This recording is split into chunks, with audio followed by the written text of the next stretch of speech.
So of course it's the international break, which is normally a very slow time for club news. However, that's not the case this break, as there's been loads of stories coming from Celtic Park.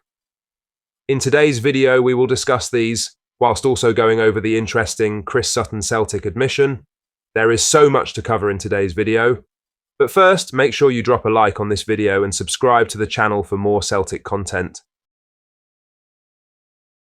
Aberdeen's former chief Keith Wyness has claimed he expects Celtic to sign £5 to £10 million of new players in the January transfer window.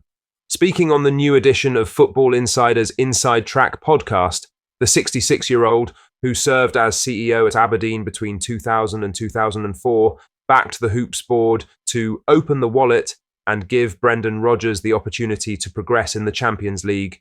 Celtic have excelled in Europe so far this term, winning 2 and drawing 1 of their 4 continental fixtures. Football Insider revealed on the 6th of November that they have already earned more than £31 million in prize money from the Champions League this season. The Parkhead club were big spenders in the most recent summer window, bringing the likes of Arne Engels, Adam Ider and Austin Trusty to Glasgow. Wyness admitted January spending won't be significant, but expects Celtic to make some moves. He told Football Insider's Insider Track podcast, "We know there's money. They've managed to turn around their performances in Europe. It's fantastic. There is money in the bank. There's Champions League money coming in. I do think they'll open the wallet in January to a degree and try and give Brendan the chance to go further in Europe. It won't be significant. I wouldn't think it was anything more than £5 to £10 million mid-season. They have proven they can get young talent in. The problem is now getting them acclimatised to European games going forward and get them to a level where they can make the difference at that level." In some other news, former Celtic striker turned pundit Chris Sutton thinks Hoops winger Nicholas Coon should stay in Glasgow despite likely transfer interest in the January window. It comes amid the 24-year-old's sensational start to the season, during which he has scored 10 goals and assisted 11 across 17 appearances in all competitions. Coon's performances, particularly in the UEFA Champions League, have garnered considerable attention. Indeed, English Premier League duo Brentford and Fulham both inquired about the attacker after his brace and man-of-the-match display against RB Leipzig a week and a half ago. Sutton, though, thinks the Hoops should hold on to their star man in January, despite how tempting a big money offer may be. What is inconceivable is Celtic allowing him Coon to go at that stage. January, wrote the outspoken pundit in his latest Record Sport column. "Listen, I understand money talks, and if a head-spinning £30 million offer comes in, then it will give food for thought.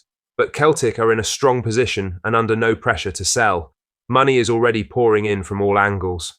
They will be in no hurry to sell, and neither should Coon be to leave. Should he maintain his current performance levels, Coon will be the next in a long line of talented Celtic exports. Just a few months back, Matt O'Reilly left the Scottish Premiership champions for a fee that could rise to £30 million with add-ons. The likes of Kieran Tierney, Odsonne Edouard and Jota have all made the club sizable profits in the past, too. While the former Bayern Munich, Ajax and Leipzig academy player will likely make Celtic a tidy sum in the future, Sutton thinks January would be too soon for Coon to move on. He said, "I can't say I know him personally, but he seems to have a smart head on his shoulders. He's at a big club, he's playing in the Champions League, and he's in the form of his life. Why risk that at this point? Coon will know there will be a time when Celtic will cash in and agree to let him go. He only needs to look at the Matt O'Reilly situation. It's still early days, but Coon already looks destined to become the next record-breaking transfer fee, and while I'd be stunned if he left in January, I wouldn't be shocked if he does eventually go for even more than O'Reilly, Jota and Kieran Tierney's £25 million fees. Big money is on the way for the German, but just not yet." Sutton's message to Coon is simple. Stay grounded and at Celtic beyond January, keep performing, and eventually the club will grant you the opportunity to move on to a higher level. In other news, Celtic Ultras group the Green Brigade have confirmed details of their latest annual food bank collection. Each year, the Fanatics organise a classy collection of food, toiletries, household essentials and cash for those who need it most in the lead up to Christmas. It is a terrific gesture that reflects Celtic Football Club's founding values. This year, the group has confirmed that the collection will take place before the Hoops game at home to Ross County in the Scottish Premiership on Saturday, November 30th, a fortnight from today. The collection will begin at 1 p.m. and run until kick-off, which is at 3 p.m. There will be 3 different locations around the ground where supporters can make donations. The first is on the Celtic way. Elsewhere, those arriving through the Gallowgate entrance can also support the most needy, along with fans who make their way to the stadium near section 111 at the North Curve. The group confirmed all the details of their latest collection on X. While the Green Brigade are sometimes criticised, one cannot fault them for the terrific charity and community work they do. Food bank collections and the like are a true reflection of the Celtic fan base and the values by which the club was founded over 135 years ago. Lastly, former Celtic star Aidan McGeady has given a challenge to the club's young talents, speaking to the media on the importance of demonstrating their quality on the pitch rather than relying on structured opportunities to secure first-team football.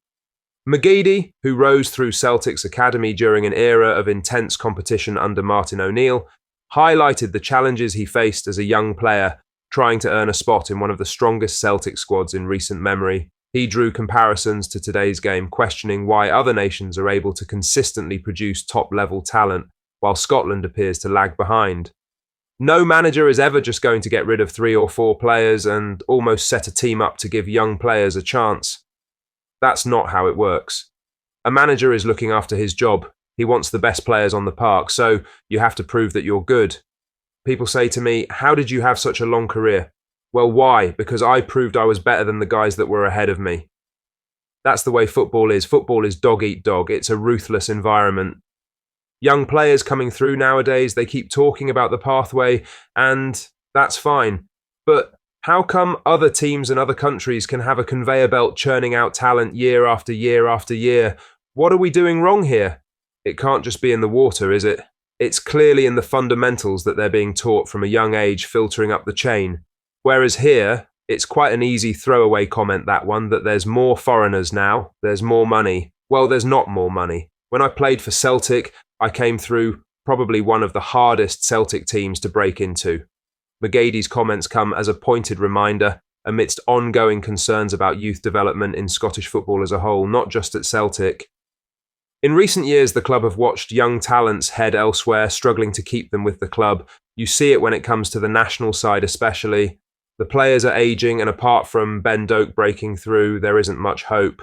Young Lennon Miller at Motherwell is the best young prospect in the SPFL at the moment, and Celtic should be looking to sign him up, but the question marks surrounding the Hoops' own youth exports still exist. Celtic fans, what are your thoughts on what we discussed in today's video? Let us know down in the comments section below. That does bring us to the end of today's video. Make sure you hit the like button and subscribe to the channel for more Celtic content. Thank you,